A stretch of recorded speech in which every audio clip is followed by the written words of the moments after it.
안녕하십니까. 토너코 말합시다의 아나운서 함윤호입니다. 지난 3월 8일에는 국민의힘 전당대회와 제3회 전국동시조합장 선거가 치러졌죠.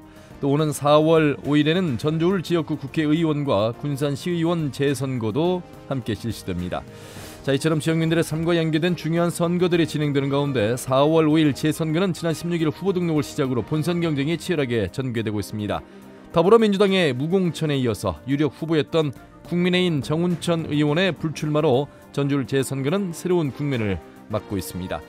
오늘 터놓고 말합시다는 월간 정치 토크 시간입니다. 국민의힘 전당대회와 전국 동시조합장 선거 결과 또 전주울 국회의원 재선거 현황을 비롯해 이재명 대표 국회 체포동의안 표결 이후의 전국 정치권의 변화도 함께 살펴보겠습니다. 오늘 방송은 사전 녹음으로 진행하고 있습니다. 방송 당일의 정치적 상황과 조금은 달라질 수 있다는 점 양해해서 들어주시길 바라겠습니다. 유튜브에서 터놓고 말합시다를 검색하시면 실시간 보기와 다시 보기도 가능합니다. 많은 의견도 올려주시길 바라겠습니다. 자, 그러면 토론에 들어가기에 앞서서 도민들은 최근 정치권의 이슈에 대해 어떻게 바라보고 계신지 김세별 리포터의 도면 인서트로 함께 들어보시죠. 전주울 재선거에 정운천 의원의 불출마를 선언해서 사실 지역구만의 선거라서 일반인들의 관심도 적지만 내년에 또 총선이 치러지기 때문에 민심의 결과에 주목되고 있는데요. 후보자들이 공약이나 비전을 발표하고 있지만 구체적으로 발전 방향이 없다는 것도 아쉬운 것 같아요. 농협 선거가 너무 잘못돼서 조합원은 보여지지도 않고 알려지지도 않기 때문에 이 조합 선거는 깜깜이 선거고 부정비리가 나올 수밖에 없는 구조입니다. 조합장 선거제도의 문제점이 많지만 아무런 개선 없이 치러지다 보니까 매번 똑같은 문제들이 반복된 것 같아요. 후보들의 토론회나 적극적인 선거운동이 없어서 조직력 싸움으로 그치는데 선거법 개정을 하고 경찰이나 선관위도 위반 사례를 끝까지 수사해서 조합장 선거 문화를 바꿔야죠. 더불어민주당이 이재명 대표의 체포동의안이 부결된 이후에 찬성이나 기권을 낸 의원들을 색출하는 분위기여서 당 내부가 혼란스럽고 또 국민의힘은 전당대회 이후에 새로운 권력구도 재편이 진행되고 있는데 전북 정치권은 어떤 존재감도 보이지 못해서 아쉽고 항상 정치에서 민주주의에서는 국민이 주인이라고 하고 당선 이후에는 그 부분을 쉽게 좀 망각하는 것 같아요. 국민들도 명확하게 목소리를 내긴 해야 될 것 같습니다. 네, 전국 정치권의 이슈에 대한 도민들의 의견을 들으셨습니다. 오늘 두 분 모시고 토론해 보도록 하겠습니다. 먼저 전북일보 이경재 개곤논설위원 어서 오십시오. 네, 안녕하십니까. 참여자치 전북시민연대 부패방지시민센터의 김행규 대표님 어서 오십시오. 예, 안녕하십니까. 예, 잠시 후에는 전북선관위의 안수란 홍보팀장을 전화로 연결해서 조합장 선거 결과와 4월 5일 재선거 내용도 함께 짚어드리겠습니다.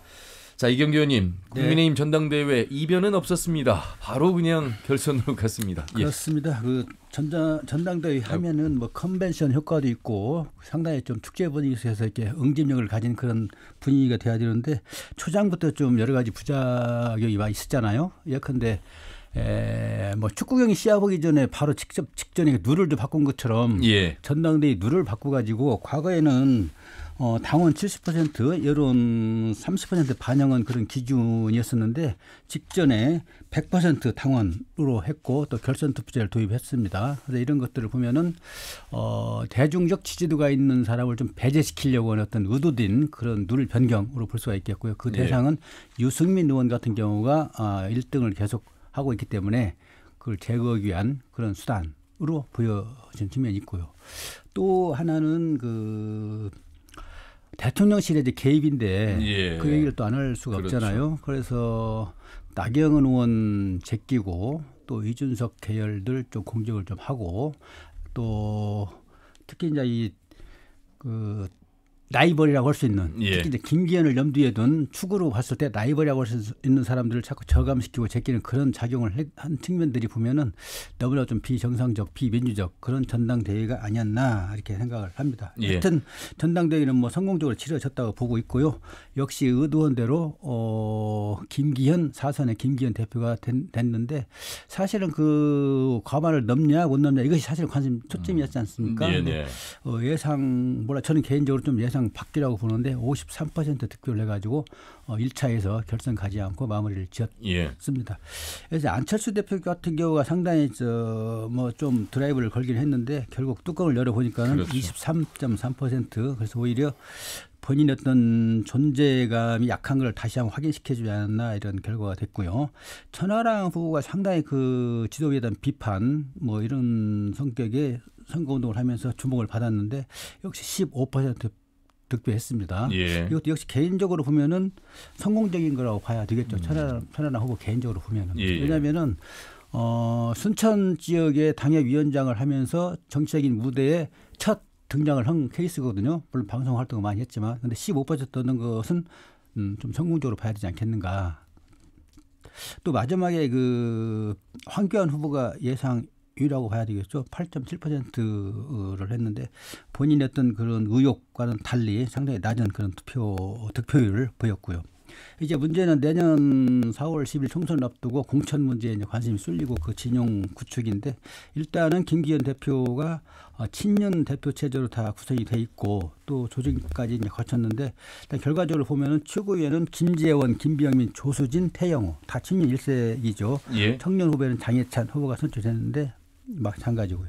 지명직 최고위원을 과연 누굴 것인가 이 역시 관심을 모았는데 유승민계로 분류가 됐던 강대식 후보를 지명직 그렇습니다. 최고위원으로 했습니다. 예. 상당히 좀 균형을 갖추려고 하는 어떤 흔적 정도의 액션을 보인 거라고 보고 있고요. 근데 차기 총선과 관련해서는 전략기획부총장 박성민, 조직부총장에 배현진 의원을 임명을 했고요. 총선 총괄하는 사람이 사실은 사무총장이지 않습니까? 그렇습니다. 사무총장은 이철규 의원을 임명해가지고 말하자면 윤 대통령과 교감할 수 있는 그런 임명을 예. 해가지고 내년 총선도 역시 윤 대통령의 어떤 암묵적 드라이브를 건 그런 움직임이 예. 가시화되지 않겠나 이런 전망을 하게 됩니다. 그 총선을 이끌 이제 국민의힘은 이제 정리가 됐습니다. 김기현 후보를 중심으로 했는데 이 53%대 나머지 후보의 47% 그러니까 친윤과 비윤의 정확한 이제 조사 결과가 지지 결과가 이제 나온 거잖아요. 어떻게 이제 이걸 원팀으로 이끌 것이냐에 대한 국민의힘의 숙제가 또 남아 있다고 보는 이제 해석이 있을 텐데 간단하게 이런 부분들도 좀 물론이죠. 김기현 대표가 선거 때부터 이야기한 것처럼 그 연포탕을 얘기했지 않습니까? 예. 연대 뭐 포용 그다음에 이제 탕평 인사 이걸 기치로 내걸었는데 일단 초기에는 뭐 친윤 일색으로 구성을 마무리했고요. 앞으로 1년이라는 세월이 남았기 때문에 예. 공천 과정에서 여러 가지 그 불미스러운 잡음이랄지 뭐 그런 것들이 나타날 텐데 그런 것들을 어떻게 취합시켜 나갈 것인가 역시 인선에 달려 있다고 보고요. 예. 그 상대방의 어떤 진영이랄지 그런 걸 떠나가지고 뭔가 좀 국민 눈높이에서 바라봤을 때 이런 정도면 되겠구나 하는 진영을 갖춰서 총선에 대비해야 되지 않을까 이렇게 보여집니다. 경선 때 어쨌든 뭐 전북은 찾지도 않았고요. 이제 광주에서 스쳐 지나가는 전북 얘기가 좀 있었는데 조수진 우리 뭐 전북 출신의 최고위원이 나오긴 했습니다만 국민의힘의 전당대회에서 전북의 어떤 소외와 더불어서 좀 전체적인 평을 좀 해주신다면요, 김영규 대표님. 원래 예상했던 일이라고 봐야죠. 예. 권리당원이라냐? 그 책임당원이 4,800명이면 0.6% 정도 되나요? 그러니까 선거에서 0.6%의 힘이나 공력을 쓸 후보는 거의 없다고 해도 과언이 아닌 것 같습니다. 예. 실제적으로 전라북도의 국민의힘 당원 어떤 세력이 미미하기 때문에 관심을 갖는 것 자체가 그렇죠. 그걸 기대하는 것 자체가 어려운 게 사실이다 이렇게 볼 수 있을 것 같아요. 그래서 실제 뭐 당원은 이제 그런 거고 또 한편으로는 우리 전라북도 현재적 상황이 각종 여론조사에 나타나고 있지만 정운천 의원이 출마를 포기할 정도로 예. 국민의힘이 좀 상대적으로 더 훨씬 어려운 조건에 있어서 어떤 전북의 국민의힘 입장에서는 크게 기대할 바가 없었기 때문에 주요 관심에서 멀어졌던 게 아닌가 이런 생각을 해봅니다. 예. 그 이경규 의원님, 네. 지난주에 이제 한덕수 총리가 전북을 방문해서 이제 새만금과 전북 특별자치도에 관련된 특강도 하고 가셨습니다만 이 지금 국민의힘의 김기현 대표 체제 속에서 물론 이제 조수진 전북 출신의 최고위원도 있습니다만 전북과 관련된 윤석열 대통령의 공약들이 어떻게 이제 조금 더 속도를 내면서 갈 수 있는지 그 노력을 또 해줘야 되는 게 이제 국민의힘의 전북이 거는 기대잖아요. 그렇습니다. 그런 측면에서 지금 국민연금 기본연금부 흔들기라든지 또 아울러서 뭐 수익이 있어서 마이너스가 나온 부분들 여러 가지 터석거리고 있는 모습 속에서 흔들어대는 모습이 우리 전북 도민들로서는 기분 좋을 리 없습니다만 그래도 기대를 좀 해봐야 될 텐데요.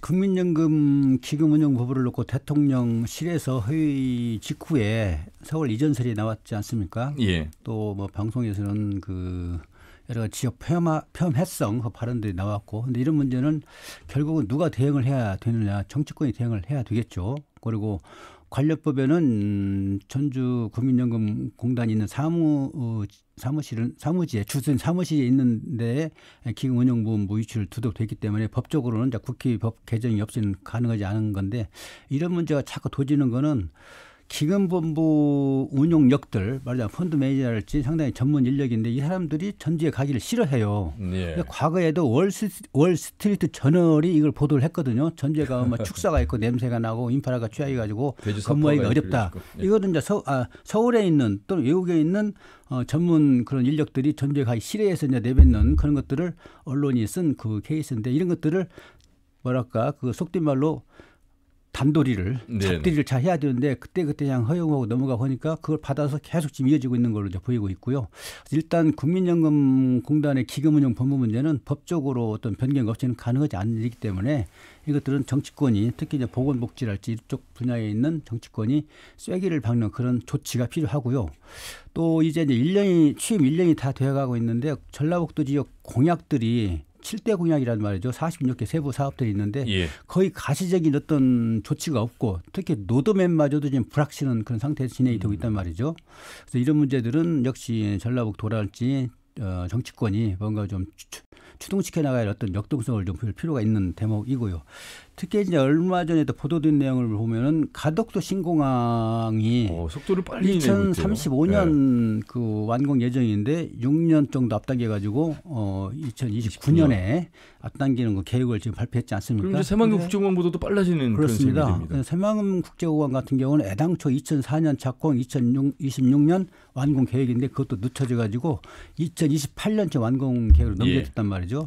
그런데 2028년 완공이나 2029년 가덕도 신공항 완공이나 1년 차이밖에 나지 않습니까? 예. 전라북도 지역의 새만금 공항이랄지 그다음 김제공항부터 추진 역사를 보면은 뭐 한 20년 이상 되거든요. 그래서 이런 것들을 보면은 이걸 어떻게 또 대응을 해야 될지 역시 정치권의 몫이란 말이죠. 예. 우리 정치 역량이 부족하다는 얘기를 많이 하는데, 이런 문제가 도질 때마다 뭔가 좀 액션 플랜을 해서 뭐 정부에 아니면 당에 또는 당의 어떤 역동성을 어떤 보이는 그런 걸 추동을 시키는 우리 전라북도 알겠습니다. 정치권에 좀 뭔가 좀 활력 있는 그런 것들을 보여주지 않으면 역시 내년 총선 때도 비판받지 않을까 이렇게 보여집니다. 바로 그 부분인데 전북의 정치력 또 한 번 이야기를 하지 않을 수 없는데 10명의 국회의원인데 그것만아마도 한 자리가 지금 비어 있고 9명의 국회의원들이 제대로 된 정치력을 발휘해야 되는데 지금 이 상황에서 우리 지역의 정치력을 좀 어떻게 평가를 해야 되는 것인지, 목소리를 좀 어떻게 평상시에는 어떤 목소리를 내고 있는지를 저희 방송에서도 모시기가 어려워서. 없는 정치력을 계속 이야기하는 게 입만 아플 것 같고요. 그렇습니까? 그 내년 선거에서 저는 한 70-80% 갈아치워야 한다고 생각합니다. 그 방법은 그것밖에 유권자가 할 수 있는 건 결국 무능하고 존재감도 없고, 결국은 중앙 정치 문제에서 자기 활약을 않는다는 건 자기 이득을 위해 선상주지 않는다는 거거든요. 눈치나 보면서. 그런 사람들은 결국은 유권자 심판을 통해서만이 바꿔낼 수 있는 게 이런 게 아닌가 싶고요. 예. 기금운용본부 같은 경우는 지금 미국 파산은행에 투자해가지고 좀 손실을 봤죠. 실리콘밸리 은행. 그러니까 이 기금운용본부 이 직원들이 실제 중요한 자기들은 역할은 외면하고 엉뚱한데 편한 서울에서 살려고는 하고 이러니까 문제가 발생한다고 봅니다. 그래서 이런 문제에 있어서는 전라북도가 좀 더 단호한 모습을 통해서 극복해내하고, 그 컴퓨터를 하는데 전주에서 하면 어떻고 서울에서 어떻습니까? 예. 뭐 미국 가서 투자하는 거 아니고 결국 인터넷 망을 통해서 하는 건, 네트워크를 통해서 하는 건데 말도 안 되는 이야기들을 하는 거고, 더더욱이 그 과정에서 방송에서 이 전북을 비하하는 어떤 70년대식 그 발언들을 뭐 기자들이 뭐 친구 이야기를 옮긴다고 하면서 하고 이랬는데, 이건 있을 수 없는 일이고, 이런 문제에 대해서도 그냥 일회성으로 눈치 볼 게 아니라 전라북도가 확실한 어떤 입장 표명들을 해야 한다 이런 생각이 들고요. 전체적으로 보면 윤석열 정부에서 누구나 마찬가지겠지. 그 이전 정부도 마찬가지겠지만 선거 때는 전북에 뭘 해주겠다, 낙을 극복해서 뭘 해주겠다 하지만 막상 선거가 끝나고 나면 그 쉽게 말하면 거의 뭐 없던 일이 되는 것들이 다반사고 그나마 추진되는 것들도 자꾸 일정이 늦어지고 이러고 있는데 결국은 정치권이 해결하는 방법밖에 없는데 우리 전라도 정치권이 일단 그 정운천 의원도 요즘에 좀 한마디로 표현하면 힘이 떨어졌고 자기 기득권 유지하기에도 급급하는 상황이 최근에 일련의 과정에서 나타나다 보니 원천적으로도 또 윤석열 정부하고 코드를 잘 못 맞춰서 좀 그 이전에 다른 계보라고 많이 언론에 보도되는 걸 보면 힘을 많이 잃은 것 같고 민주당 같은 경우는 지금 뭐 이재명 사법리스크 때문에 다른 것들이 다 잠자고 있어서 저는 비단 우리 전북 의원들만의 문제는 아니지만 그럼에도 불구하고 좀 다른 모습이 있다 이런 생각이 들어요. 제가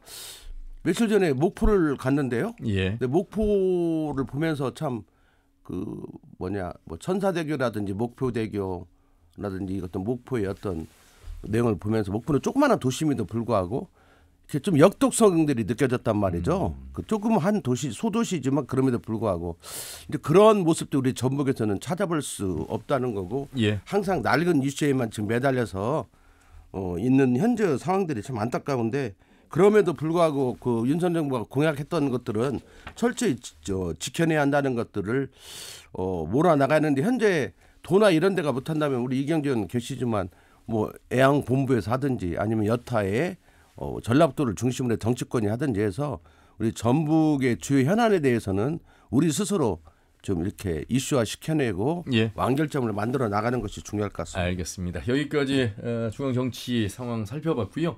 자 이제 4월 5일이면 효자 삼천 서시인의 전주을 지역구 국회의원 재선거가 치러집니다.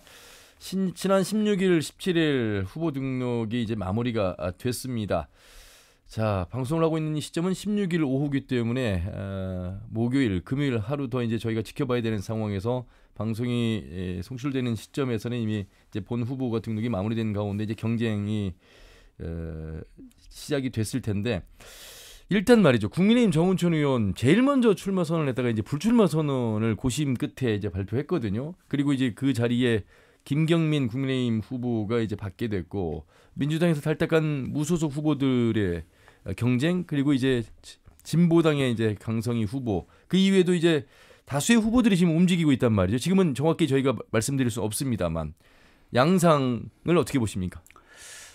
네, 등록 첫날 5명이 등록을 했고요. 아까 말씀하신 것처럼 전주을 재선거는 상당히 그 접전 속에 팽팽하게 진행이 될 걸로 보여졌단 말이죠. 예. 왜냐하면은 민주당에서 공천을 안 했고 또 정운천 국민의힘 비례대표 의원이 출마로 그 가닥을 초창기에 잡았기 때문에 그래서 상당히 좀 관전하는 입장에서도 불꽃이 좀 튀길지 않을까 했는데 결국은 불출마로 가닥을 잡음으로써 김빠진 이제 풍선이 됐고요. 그래서 지금 현재 보면은 일단 국민의힘 쪽에서는 김경민 의원이 활동을 하고 있고 후보가 활동을 하고 있고 진보당 쪽에서는 강성희 후보가 뭐 조직을 동원하면서 맹렬히 활동을 하고 있고요. 물론 이제 민주당에서는 뭐 후보를 안 냈기 때문에 민주당에 있던 그 전에 정치인들이 탈당을 하고 나온 그런 모양새인데요. 임정혁, 김호서 이런 분들이 활동을 초장부터 좀 하고 있고요. 또 김광종 무소속 후보도 역시 등록을 했고요. 자, 이런 진영인데 일단 관전 포인트는 그 무소속 민주당에 있던 사람들이 무소속 나와서 얼마나 그 득표를 할 것인지 이제 그런 문제가 하나 있고 또 물론 이제 민주당은 민주당 마케팅을 하지 말아라 이런 문제 그 쐐기를 받고 있긴 하지만 또 하나는 집권 여당인 국민의힘인데 국민의힘이 뭔가 좀 응징력을 보이면서 좀 뭔가 동력을 좀 구동시켜야 되는데 그런 흔적은 보이지 않고 김경민 후보 혼자 하는 것 같은 느낌이 들고 있고요. 다만 이제 진보당 같은 경우 강성희 의원이 나온 케이스는 조직력이 왕성하게 가동되고 있고 선거운동 양체도 상당히 저 같은 경우는 상당히 재미있게 보고 있거든요. 퇴근 시간대 과거에는 도로변 사거리 이런 데서는 이제는 아파트 밀집 지역 입구에서 도민 정서와 맞는 또는 그 야당의 정서와 맞는 진보당의 정서와 맞는 이런 그런 글귀랄지 피켓, 플래카드를 들고 운동하는 그렇죠. 모습이 상당히 어필하는 그런 모르겠어요. 어필하는 정도는 뭐 예측할 수 없지만 상당히 어필하고 있지 않는가. 자, 그래서 특히 이 무소속으로 나온 그런 후보들 진영조차도 좀 상당히 예의주시하는 그리고 이게 이건 예산 일이 아니다. 그렇게 위기감을 느끼는 정도까지 되고 있으니까는 중앙당 차원에서 뭐 총체적으로 움직이고 있기 상당히 때문에 의미 있는 운동을 하고 있는 것 같습니다. 자, 김영기 대표님은 어떻게 해보십니까? 저는 그 진보당 이야기는 좀 해야 할 것 같은데요. 진보당은 이번 전주을 재선거를 거의 대통령 선거식으로 지금 대처하고 있는 것 같거든요. 그래서 이미 작년 11월부터 전국의 어떤 진보당 당원들이 거의 뭐 그 그룹별로 와가지고 지역별로 와서 한 일주일 정도 뭐 여간방을 얻어놓고 합숙을 하면서 그 자기가 맡은 지역 동네에서 이슈 파이팅들을 하고 있는 걸로 알고 있습니다. 예. 그리고 홍보팀은 이미 진적에 중앙당에서 내려와서 하고 있어서 지금 을선거구가 일부 무소속 후보들하고 진보당 전체하고 어떤 싸움으로 가고 있어서 저는 한편으로는 진보당 입장에서는 이석기 이후에 새롭게 제도권에 어떤 진출하기 위한 뭐 교두보 내지는 또 이번을 통해서 다음 총선에서는 정의당을 노리고 또 새롭게 진보 진영의 어떤 대표주자를 되기 위한 당력을 총력적으로 기울이는 거라고는 하지만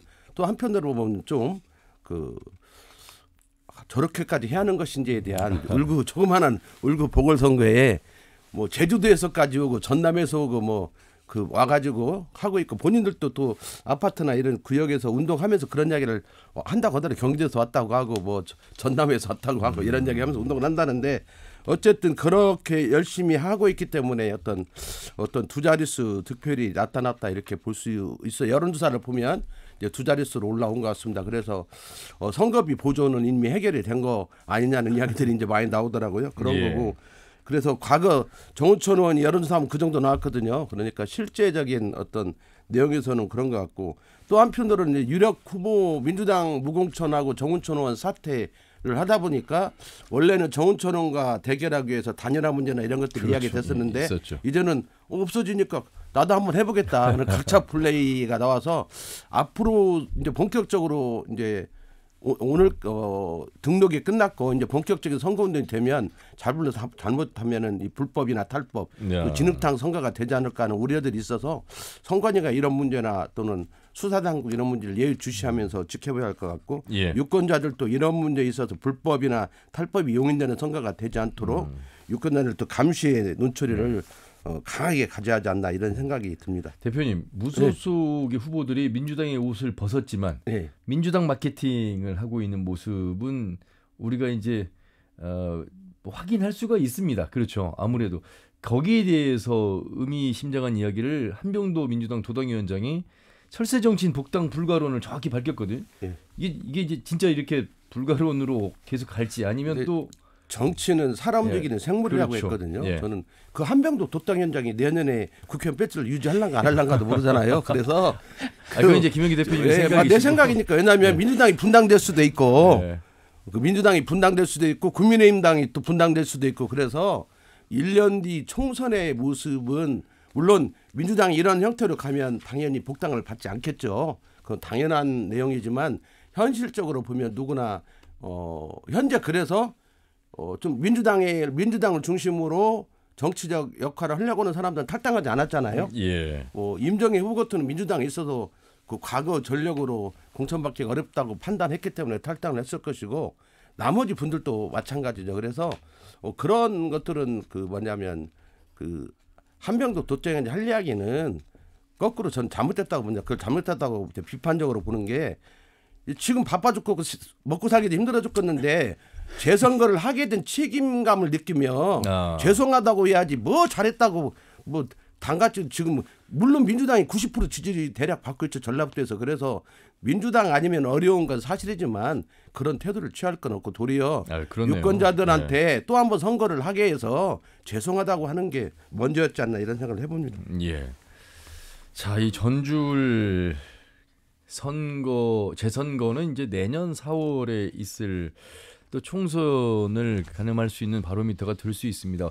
과연 뭐 민주당에 대한 지지가 강세인 전북이긴 합니다만 선택적 대안이 없을 때 민주당입니다만 그 대안이 또 나오게 된다면 지난 안철수 의원의 국민의당 때 10석 중에 7석을 가져갔던 기억도 있기 때문에 과연 총선에서 언제나 민주당일 수는 없고 또 우리 유권자들이 항상 그 마음을 간직하고 있는 건 아닙니다.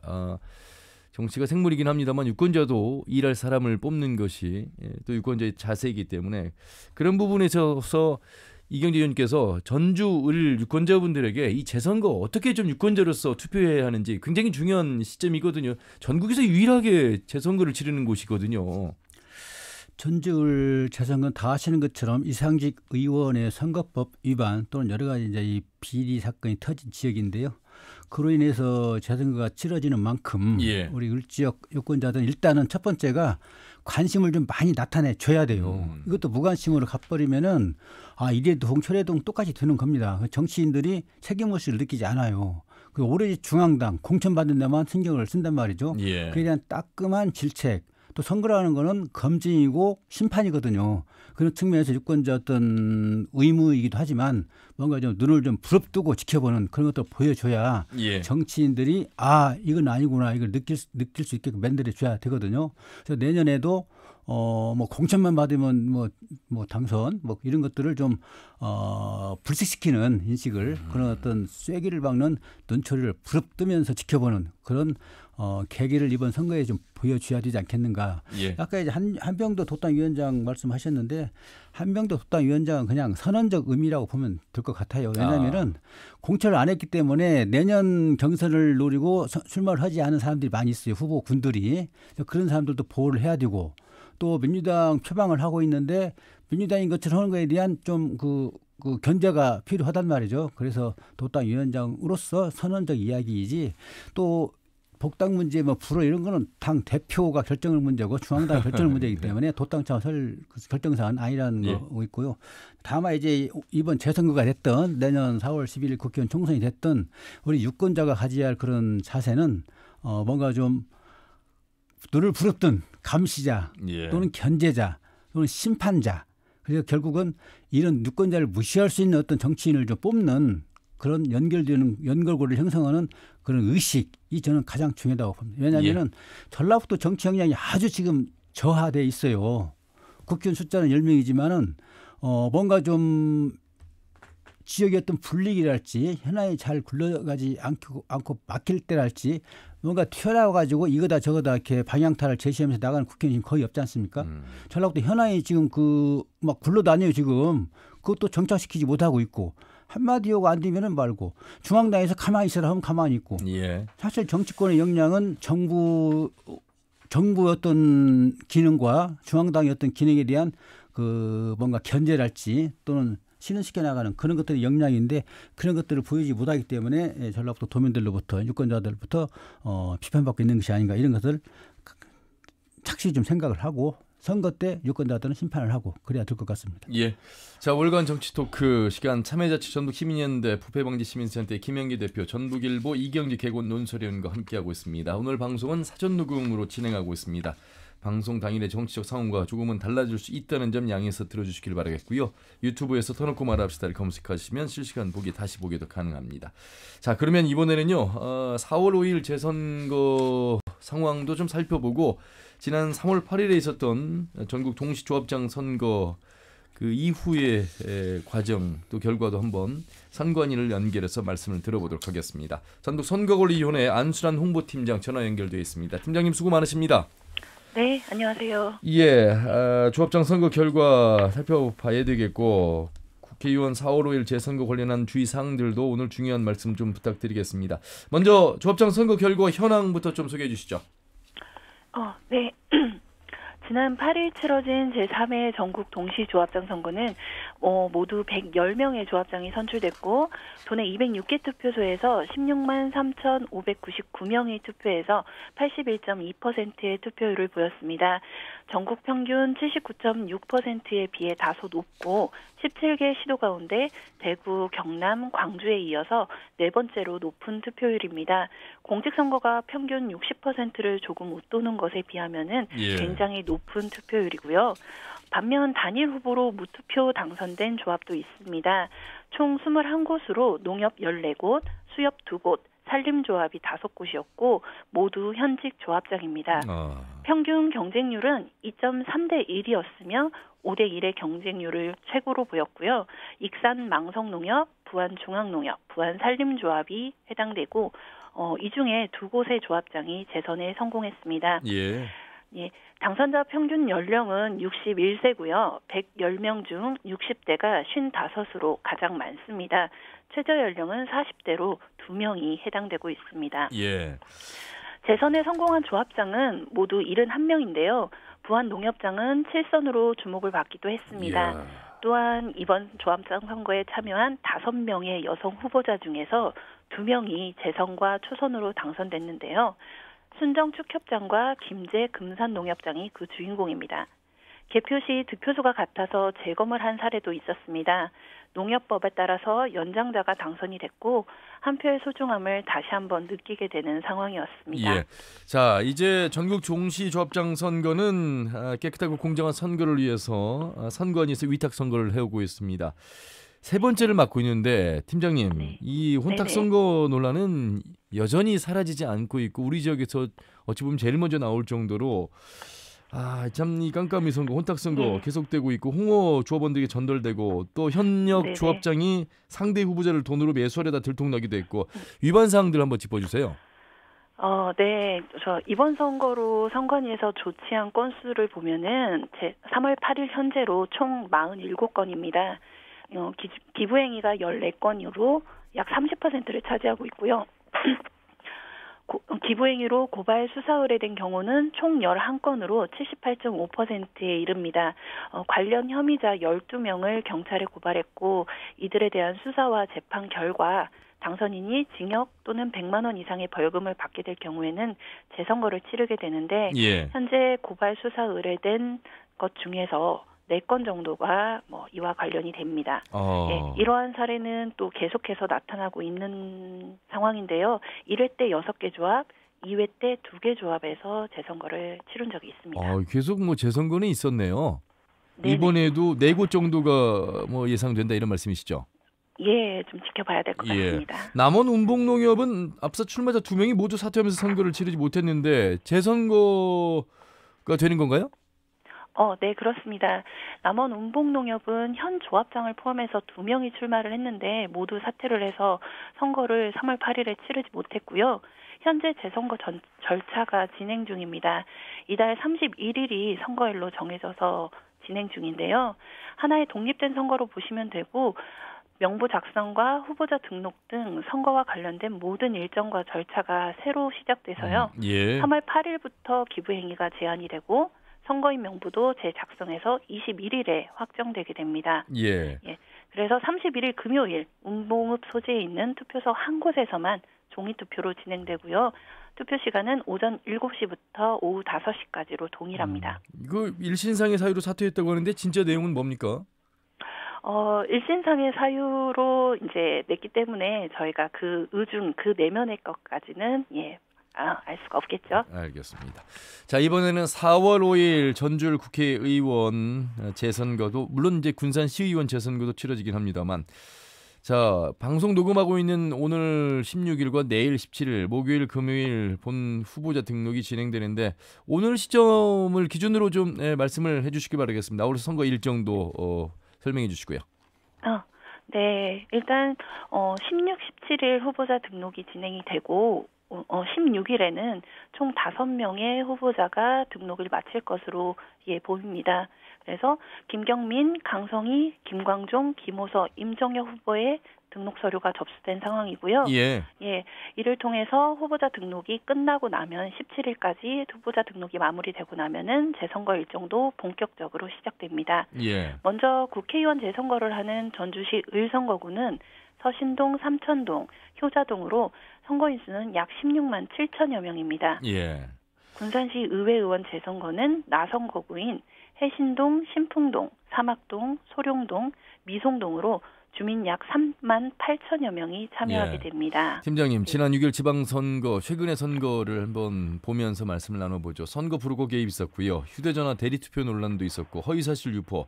다수의 이제 선거법 위반 행위가 적발됐기 때문에 현재도 지금 수사가 계속 진행 중에 있고요. 이 사례들이 다시 반복되지 않아야 될 텐데 재선거 시 주의사항 아주 중요하겠습니다.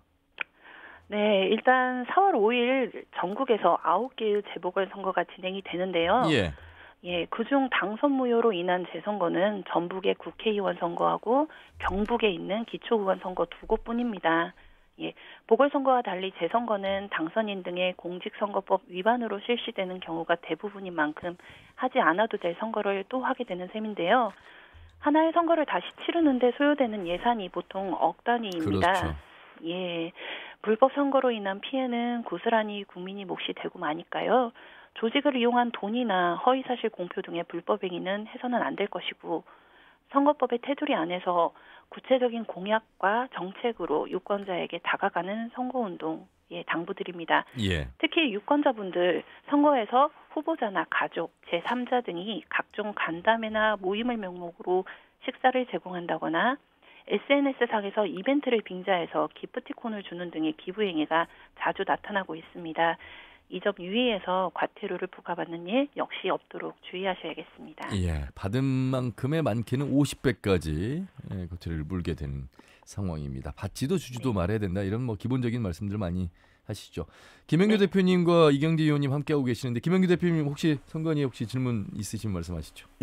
그 농협 선거가 중요한 이유는 농협에서 벌어지고 있는 금권 선거라든지 탈법 선거, 후보자 매수 등 각종 그 부정비리가 일반 지방자치 선거에도 이전된다는 게 가장 큰 문제거든요. 그래서 농협 선거 과정에서 유권자들이 많은 부분 지금 현재 드러나는 건 대부분 빙산의 일각이라고 그래요.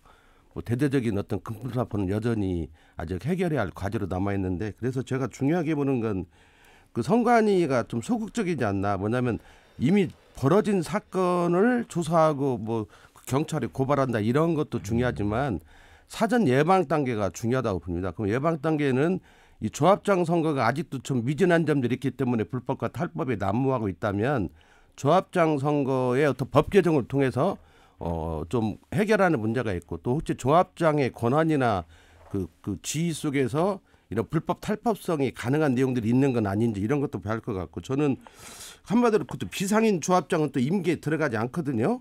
비상인 조합장을 하면 또 다음에 또 이 3번 그걸 벗어나서 할 수 있고 그러니까 이런 제한이 없죠. 그런 것들도 좀 그런 애매한 조항들은 없애버려 가지고 다 상임으로 전환시켜서 해버린다든지 하고 또 조합장의 권한을 감시할 수 있는 농협 내 시스템을 더 강하게 구축을 한다든지 해서 전체적으로 하고 선거 시기에는 또 대부분 금품살포가 도시 지역보다는 농촌 지역을 중심으로 이루어지고 있기 때문에 그런 것들에 대한 사전 교육 선관위가 주도하는 어떤 사전 교육을 물론 보니까 프랑카드 같은 거 많이 걸려 있더라고요. 선관위에서 있는데 그것보다 더 강하게 좀 직접적인 교육이나 예산을 좀 배정해서 직접적인 교육이나 이런 걸 통해서 이 조합장 선거에서 이 불법 비리를 막아내야만 동시 지방선거라든지 국회의원 선거로 이런 불법과 비리가 전이되는 것들을 막아낼 수 있지 않을까 이런 생각이 드는데요. 팀장님 어떠신지 궁금하네요. 조합장 선거에서 선거 운동 방법에 문제로 불법과 탈법이 조장되고 이를 개선해야 한다는 목소리가 굉장히 많이 있는 것으로 저희도 알고 있습니다. 일단 말씀하신 부분에 대한 비상임이라던가 이런 부분은 농협법을 개정을 해서 반영이 돼야 될 부분일 것 같고요. 선거운동 방법의 문제는 이제 저희가 위탁선거법을 개정해서 접근이 가능할 것 같은데 우리 위원회에서도 지난 2번의 동시조합 선거를 치르면서 선거운동 확대를 골자로 해서 위탁선거법 개정 의견을 국회에 제출을 했었습니다. 근데 결국 국회에서 논의되지 못하고 이제 폐기돼 가지고 3회 조합장 선거에서도 종전과 같은 선거운동 방법으로 이제 치르게 되었는데요. 그렇다고 해서 저희가 개정 의견을 계속해서 제출하지 않는 건 아니고요. 현재도 노력하고 있고 21대 국회에서도 위탁선거법 일부 개정안이 현재 발의되어 있습니다. 그 내용을 잠깐 보면은 예비후보자 제도를 도입하자. 그다음에 모든 인터넷과 소셜미디어를 이용해서 선거운동을 할 수 있도록 하자. 그다음에 휴대전화 가상번호를 이용해서 전화 또는 문자 메시지를 이용한 선거운동을 할 수 있게 해주자. 그리고 가장 이제 강력히 요구하는 대담과 토론회를 개최할 수 있도록 하자 등의 개정 의견을 지금 발의되어 있는 상태고요. 이번에는 폐기되지 않고 이제 개정이 될 수 있도록 물론 선관위의 노력과 이제 모든 시민사회 단체 모두의 관심이 좀 있었으면 합니다. 말씀 잘 들었습니다. 고맙습니다. 네, 감사합니다. 네, 전북 선관위 안순환 홍보팀장이었습니다. 이 조합장 선거 조금 이야기를 더 해보겠습니다. 사실 이제 현역의 프리미엄, 현역에게 유리한 선거, 깜깜이 선거, 조합원들의 연락처를 알 수 없고 또 선거 운동이 있었을 제한. 그렇다 보니까 칠선도 있고요. 타 지역은 10선도 지금 물론 여기는 이제 비상이긴 합니다만 현역을 이기기가 어려운 구조. 최소한 토론회는 통해서 조합장 후보가 누구인지 어떤 조합원들을 위해서 정책과 공약을 내놓는지 정도는 알아야 되는데 이게 참 제한적인 이 조합장 선거다 보니까 불평 불만도 많습니다. 어쨌든 여러 가지 개정이 돼야 될 부분들이 많고 또 권력을 견제할 어떤 수단이 좀 있음에도 불구하고 잘 안 되고 있는 부분. 그리고 아까 김영기 대표님께서 말씀하신 이 조합장 선거 투표율이 80%를 넘었잖아요. 이 선거의 조직이랄까 이 선거의 흐름이 또다시 지방선거나 총선으로 이루어지고 있는 이 바닥에서의 구조 이런 부분들까지 다 연결되어 있기 때문에 이것이 곧 내년에 또 총선에 권리당원을 모집하는 데 있어서 영향을 또 미칠 수 있는 그런 구조 다 공공연하게 이제 알고 있는 내용들 속에서 좀 현실에 대해서 좀 말씀을 해주신다면. 지금 저는 조합장 선거도 가능한 조건만큼 통합선거법에 적용을 받아야 한다고 생각을 합니다. 그래서 예비후보자 등록부터 아까 선관위에서도 이야기를 했지만 예비후보자 등록부터 후보자 대담 토론이란 이런 것들이 당연히 이루어져야 할 것 같고 그다음에 임기조항이나 이런 건 그 조합장도 집행부나 마찬가지로 농협을 운영하는 그렇다면 단체장 임기처럼 3번 이상은 못하게 하고 그런 변칙적인 제도들은 다 없애고 이렇게 할 것 같고 그다음에 그 조합장 선거에 있어서도 지금은 깜깜이 선거니까 돈봉투 유혹에 시달리는 거거든요. 5당 사락 이런 말도 있던데 5억 쓰면 되고 4억 쓰면 떨어지고 그리고 이게 실제로 그런 건지 위에 언론에서 그런 유권자 1인당 언론에 보니까 나왔던데 50만 원 주면은 떨어지고 100만 원 주면 당선된다는데 이거 지금 자꾸 그 단위가 커져가고 있거든요. 조합장 후보자 간에 또 매수 이런 얘기가 있을 정도니까 그게 현실 속에서 나오고 그런 것들이 등록제도들이 명확하면 후보 매수나 이런 게 원활하지 않는데 그런 게 없다 보니까 나온 사람 중에서 좀 하면 매수해버리고 이런 것들이 비일비재하고 그리고 나중에 그 조합장이 당선되면 다른 형태로 이렇게 대처를 해서 빚을 갚는 이런 것들이 지금 일상적으로 와 있는데 여전히 없고요.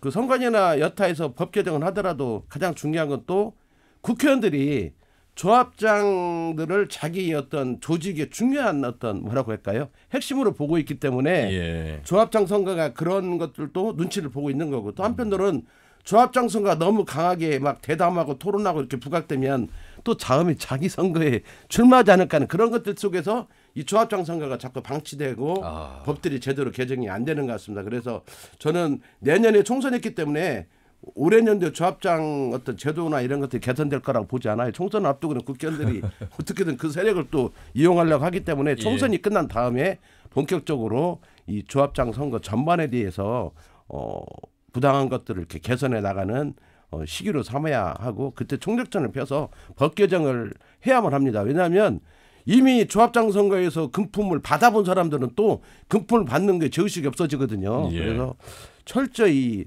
그리고 대부분의 불법이 금품과 관련되는 거잖아요. 아마 선관위나 검경 사정당국에서 제대로 수사하고 조사한다면 농촌 어르신들이기 때문에 아무래도 조합원들이 많이 봐주는 측면이 있는 거 아닌가. 그렇지 않으면 진짜 어마어마한 규모의 어떤 불법들이 나타날 걸로 보거든요. 그래서 이 단순한 문제가 아니다.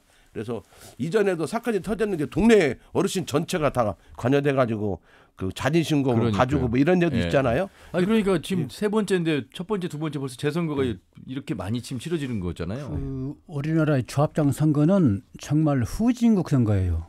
우리나라가 지금 무역 규모로 뭐 12번째 선진국 수준에 와 있는데 이 조합장 선거는 후진국 중에 후진국이고 왜냐하면은 돈이 없으면 조합장 선거에 나갈 수가 없어요. 지금 현재 현실이. 그렇게까지. 선거 중에 조합장 통화를 할 수 있는 기회가 있었는데 와서 현장을 보니까 100만 원은 줘야 되겠더라 이런 얘기를 하더라고요. 1인당요? 1인당 조합원. 그게 100만 원 주면 당선되고 50만 원이면 떨어졌네. 이게 가능한 이유는 조합원이 대상이잖아요. 그 조합원이라고 하는 틀 속에 갇혀있기 때문에 돈이 많이 들어가는 게 쓸 수밖에 없고 또 익명성이 보장이 되는 겁니다. 돈 선거를 치러주는 조합장 선거 또 돈이 없으면 나갈 수 없는 조합장 선거. 지금 한간에는 뭐 돈 없으면 조합장 할 생각을 말아라 그러잖아요. 이 돈 선거 이 문제가 뭔가 좀 쐐기를 좀 뿌리를 좀 뽑아야 되겠고요. 또 하나는 왜 후진국 선거라고 하냐면은 우리가 그 과일을 살 때 굵기를 할지 신선도를 할지 크기를 할지 다 비교 분석하잖아요. 근데 조합장 선거는 누가 어떤 생각을 갖고 있는지 우리 조합을 위해서 어떤 전개를 갖고 있는지 정체를 갖고 있는지 어떤 구상을 갖고 있는지 비교 분석을 기회가 없어요. 그래서 후보 간의 차별성이랄지 우열을 가릴 수 있는 수단 방법이 없는 선거. 이런 선거가 무슨 선거입니까? 그래서 이것들은 차지에 분명히 바꿔야 되겠고요. 이런 문제를 그 조합이랄지 선관위가 다 알고 있는데 조합원이라고 하는 특수한 그런 층이 선거인단이다 보니까 거기까지 가지 못한 것 같은데 이거는 어떤 언론이랄지 시민단체랄지 뭔가 문제제기를 강력히 해가지고 적어도 이 지방선거랄지 총선 수준의 그런 선거로 격상시켜야 할 과제가 지금 놓여 있습니다. 부상이 있습니다. 자, 이 조합장이 가지고 있는 어떤 행정 권력 또 경제 권력 이게 만만치 않습니다. 아울러서 이제 그 영향력이 바로 이제 다음 뭐 지방선거나 총선으로 이어지는 구조 이런 부분들을 말씀하셨는데 지금 당장 이제 내년 4월 10일이죠 총선이 치러지는데 벌써부터 이제 더불어민주당의 선거인단 모집 마감 그러니까 이제 당원 모집 마감이 6개월 전이니까 거의 뭐 7월 말 8월 뭐 이쯤 되는 것 같습니다. 지금 그런데 1년도 안 된 지난 6일 지방선거에서 이 선거 브로커 개입이라든지 전라북도 자원봉사센터의 당원 뭉치가 나온 부분이라든지 그 지금 계속 수사에 기소돼서 지금 재판 중에 있는 거 아니겠습니까? 그런데도 여전히 또 이런 행태가 나올까? 나오지 않겠지라고 생각을 합니다만 그렇지 않는 모습이 걱정이 되는 대목인데 어떻게 보완을 해야 될까요? 민주당은 민주당 나름대로 또 쇄신책을 마련해야 될 것이고 우리 유권자들도 당원 가입할 때 정말 적극적인 의지를 가지고 행사를 하셔야 될 것 같은데 지금은 현재 그렇지를 못한 것 같습니다. 김영규 대표님. 저는 민주당이 이 문제의 심각성을 인식하고 스스로 나서서 당원을 개정해야 한다고 보거든요. 왜냐하면 그 현행 권리당원이 현재의 구조 6개월 동안 당비만 1,000원이죠? 이상. 1,000원씩만 내면 되고 아니면 한꺼번에 완납해도 되고 근데 시간만 6개월 전 이것만 되면 그렇게 해서 당원을 가입하는 그 제도 자체에 맹점이 있다고 봐요.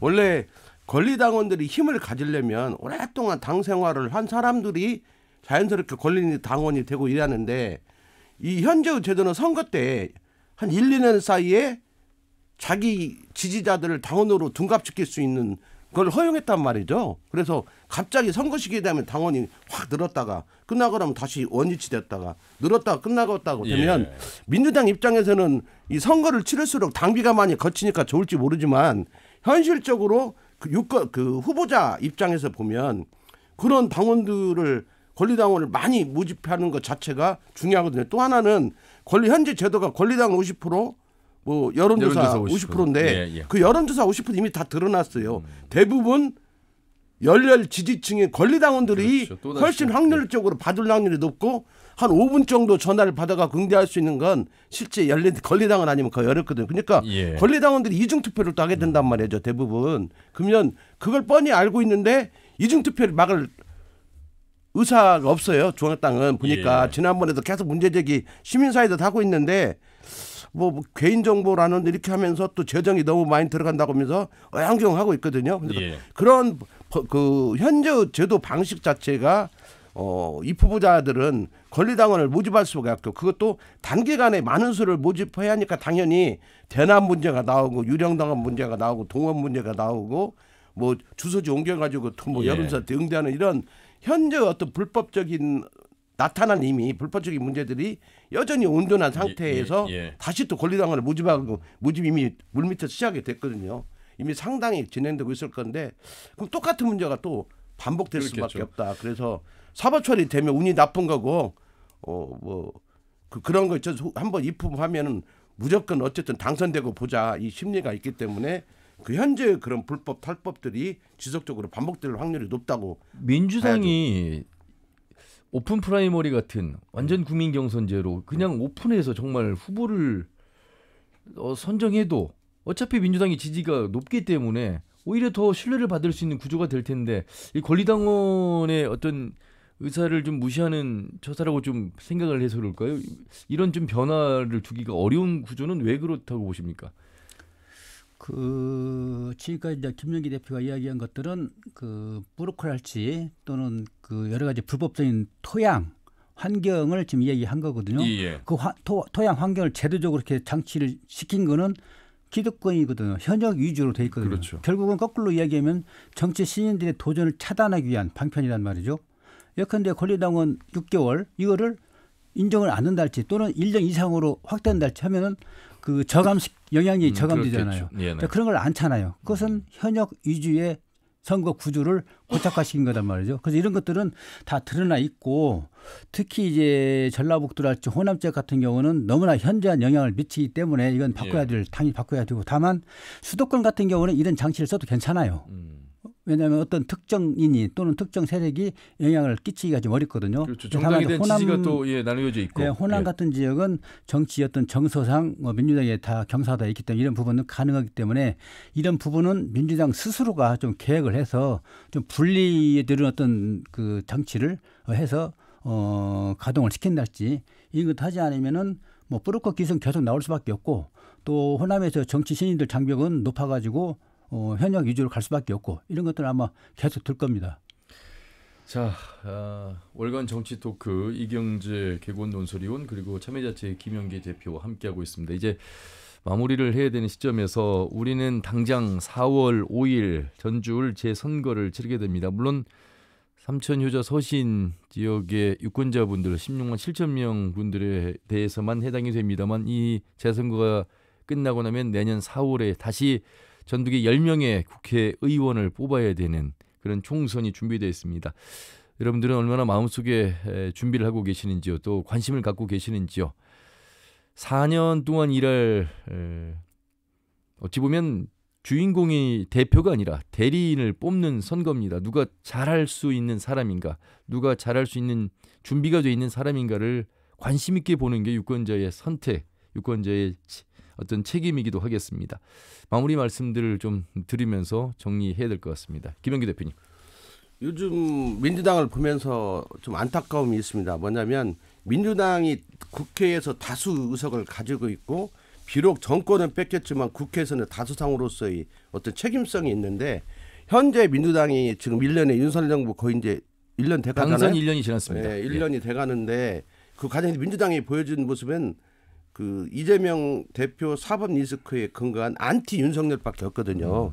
우리 민주당은 어떠한 정책으로 이렇게 나가겠다고 하는 것보다는 현실 상황에 대응만 하다 보니까 다수당임에도 불구하고 뭐 민주당 국민의힘이 반대하고 윤석열 정부에 반대하는 것 같은데 끌려다니겠단 말이야. 제가 볼 때는 그 윤석열 정부의 프레임에 갇혀 있는 거 아닌가. 그래서 민주당이 다수당으로서의 자기 실력을 바탕으로 한 어떤 민생 문제 이런 것들을 좀 구체적으로 국면전을 하게 하는 게 아니라 실질적으로 일관성 있게 쉽게 말하면 유권자인 국민들과 함께 갈 수 있는 그런 정책적 대안을 제시하면서 예. 쉽게 말하면 국회 활동을 해나가야만이 내년 총선에서 민주당한테 희망이 있는 거 아닌가 알겠습니다. 이런 생각을 해봤습니다. 이경규 의원님 짧게 해주시죠. 네.